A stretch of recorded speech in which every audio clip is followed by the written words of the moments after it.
Ladies and gentlemen, and welcome to Unit 1, Notes 3. So today we're just going to do a little bit of a review of adding and subtracting fractions because we're going to be using them a little bit throughout geometry and I want to make sure we're feeling comfortable with it. So let's take a look to start off with. So for adding and subtracting fractions, so I do want you to write this down in that little box there. So in order to add and subtract fractions, the denominator, which is the bottom of the fraction, has to be the same. So the number on the bottom has to be the same in order for you to add or subtract the fractions. If they aren't, you have to find a common denominator. And we're going to go through how to do all of this here in a second. So if you just get that general idea down, the biggest thing is that the bottom has to be the same. Likewise, not only does the bottom have to be the same, but the bottom also has to stay the same when you add them. So let's take a look. So let's take a look at these fractions. So when we go through and add fractions, we're going to start by checking to make sure our denominators are the same. So we have 5 on the bottom, so they are the same.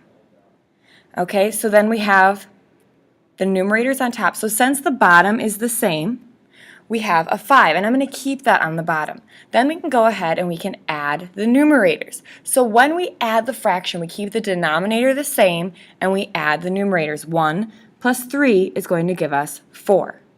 Okay, so all I did was I checked that the denominators were the same. Since they were the same, I left that as my denominators, added the numerators, and I'm left with that fraction right there. Let's take a look at number 2. So for number 2, we check both of our denominators have 7. So I know that 7 is going to be my denominator. Now I'm going to add the numerators, which is the numbers on top right here. So I'm going to take 2 plus 4, and that's going to give me 6. Now before you're ever completely done adding a fraction, you do have to make sure that it is completely reduced. So we're going to look at a couple problems where they're not going to be reduced. So let's start by taking a look at number 3. So for number 3, I check, okay, both of my fractions have a denominator of 5. This is good. Now I can go ahead and add my numerators. 4 plus 4 is 8. I don't want to leave that as 8 over 5. That's what we call an improper fraction. The reason being is 8 is bigger than 5, which means we can take a whole number out. So we're going to do that. So I'm going to look at it this way. So out of that 8, I know I can take out 5. So I'm going to write that as 5 over 5. But then I also have, when I take out that 5, 3/5 left over. So if you think about it, I have 8 pieces.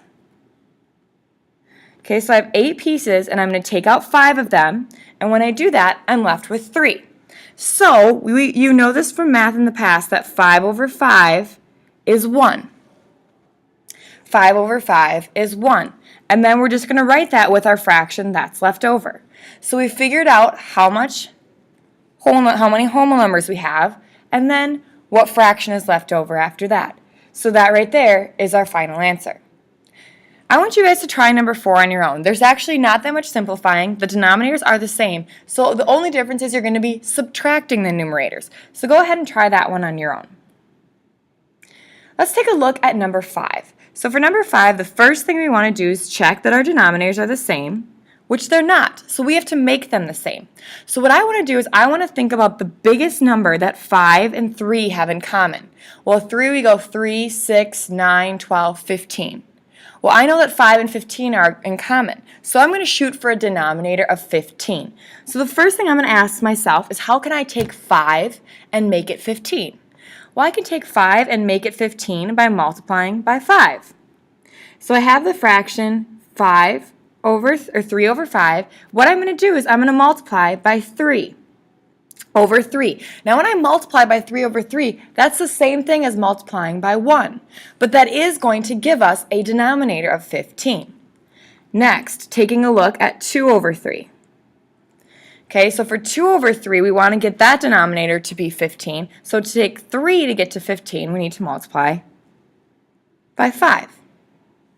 Okay, so let's go ahead and do that. Now when you're multiplying fractions, you do multiply the top and the bottom. So I'm going to do 3 times 3 is going to give me 9.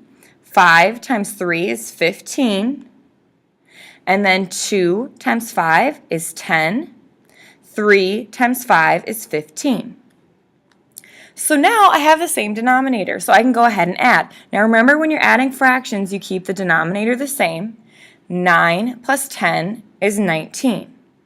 Again, we don't want to have an improper fraction. So out of 19, I'm going to take out 15 over 15. And then when I take out 15, I'm still left with 4 over 15. So this is going to become a 1, and then I'm going to write what I have left after that. So 1 and 4/15 is my final answer. Okay, so I'm going to have you guys try number 6 on your own. Let's just get that common denominator started. I want to shoot for a common denominator of 10. 10 is the lowest number that 5 and 2 have in common. So what I'm going to do, in order to take 5 and get it to 10, I need to multiply by 2 over 2. In order to get 2 and get it to 10, I'm going to have to multiply by 5. Remember, I'm multiplying by 5 over 5 because that's the same as multiplying by 1. Go ahead and finish that up on your own. Let's take a look at number 7. So for number 7, I see again that we already have the common denominator. So all I have to do is add the numerators. 1 plus 5 is going to give me 6 over 8. So now that I have 6 over 8, the next thing I want to do is reduce that fraction. Okay, that's not completely reduced. It's not an improper fraction, but it's not fully simplified. To fully simplify it, we have to divide and reduce the fraction. Well, I notice that both 6 and 8 are divisible by 2. So you divide both sides by 2 and you get 3 over 4. Now there's no number that divides both 3 and 4, so 3/4 is our final answer. Let's take a look at number 8. So for number 8, we notice we have the same denominator on the bottom there. So we're going to put 5 on the bottom, and then we're going to add 3 plus 2, and that's going to give us 5. Well, look at that. What do we talk about? 5 divided by 5 is going to be equal to 1. Okay? All right, moving on. Okay, so let's take a look at this next fraction. So these ones are a little bit confusing. Okay, so you can just add the numbers. So let's ignore these whole numbers for right now. We're just going to ignore those, and we're going to focus on these. So I'm going to ask myself, how can I take 2 and make it 8 so they have a common denominator? Well, I can multiply by 4. So we have 3 and 3 over 8 plus 2, and then I'm going to take that 1/2 and I'm going to multiply it by 4 over 4. Remember, that's the same thing as multiplying by 1.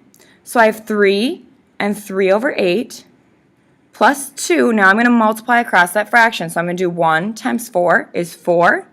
2 times 4 is 8. And now I can go ahead and I can add that fraction. So I have 3 plus 2 is 5.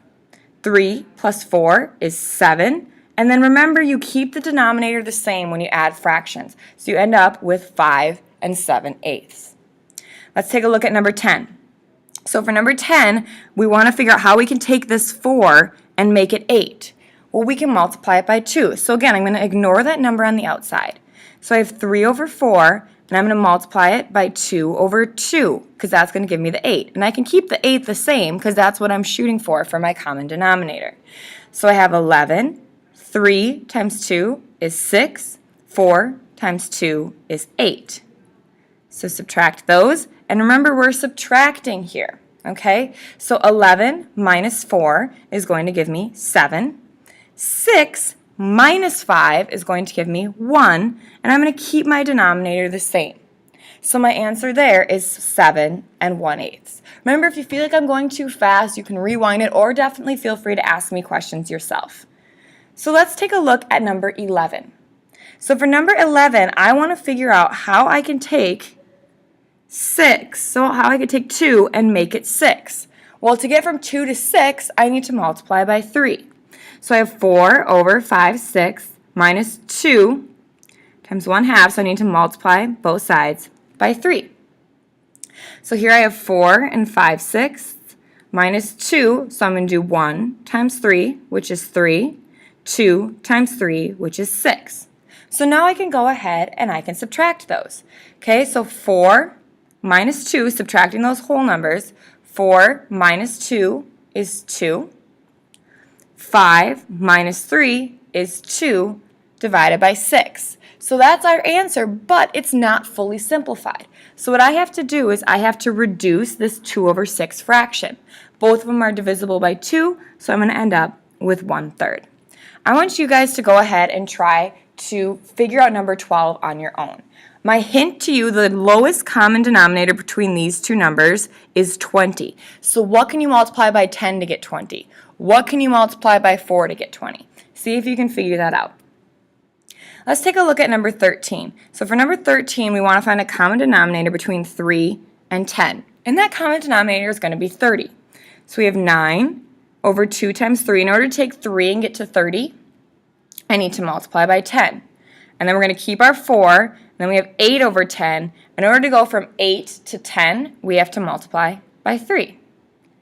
So I have 9, and then 2 times 20, or times 10 is 20, divided by 30. And then we're going to have negative 4. 8 times 3 is 24, divided by 30. Okay, so now we're going to go ahead and subtract it. So we have 9 minus 4 is going to give us 5. But here we have 20 minus 24. So it's actually going to make it negative because 20 is greater than 24. So we're going to have 4 here, and then we're going to have 30. But we want to make sure we reduce that fraction. Both of those are divisible by 2. So we're left with 2 over 15. I'm going to go ahead and have you guys try number 14 on your own. Let's take a look at some review from the stuff we did on the previous note sheets. So lines B and Y are coplanar in plane Q, but do not intersect. Line X intersects line B at point C and line Y at point D. So let's go ahead and draw my plane Q. I'm going to start there. So I'm going to draw a huge plane Q. Okay, so on this plane Q, remember you do it with an uppercase script, I'm going to draw a line B. So here's my line, and it's going to be a script letter B. And then Y are coplanar, so they're on the same plane, but they're not going to intersect. So B and Y do not intersect.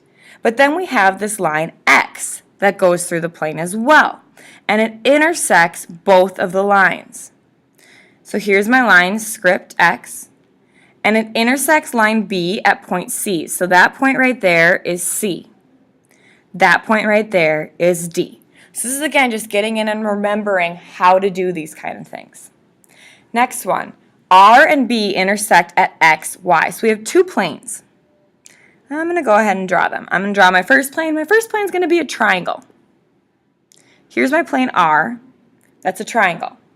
Then I'm going to draw a plane coming off it, B, which is going to be a rectangle, so script B. Now it's going to intersect at a line. Remember, two planes intersect at a line. So I have a line coming through here where they intersect. And I need to label that line. Well, this line is being labeled by 2 points, X and Y. Okay, and that's your drawing. So this has concluded your note sheet. Let me know when you're done, and I will give you a copy of the homework sheet. Thanks for being a good listener.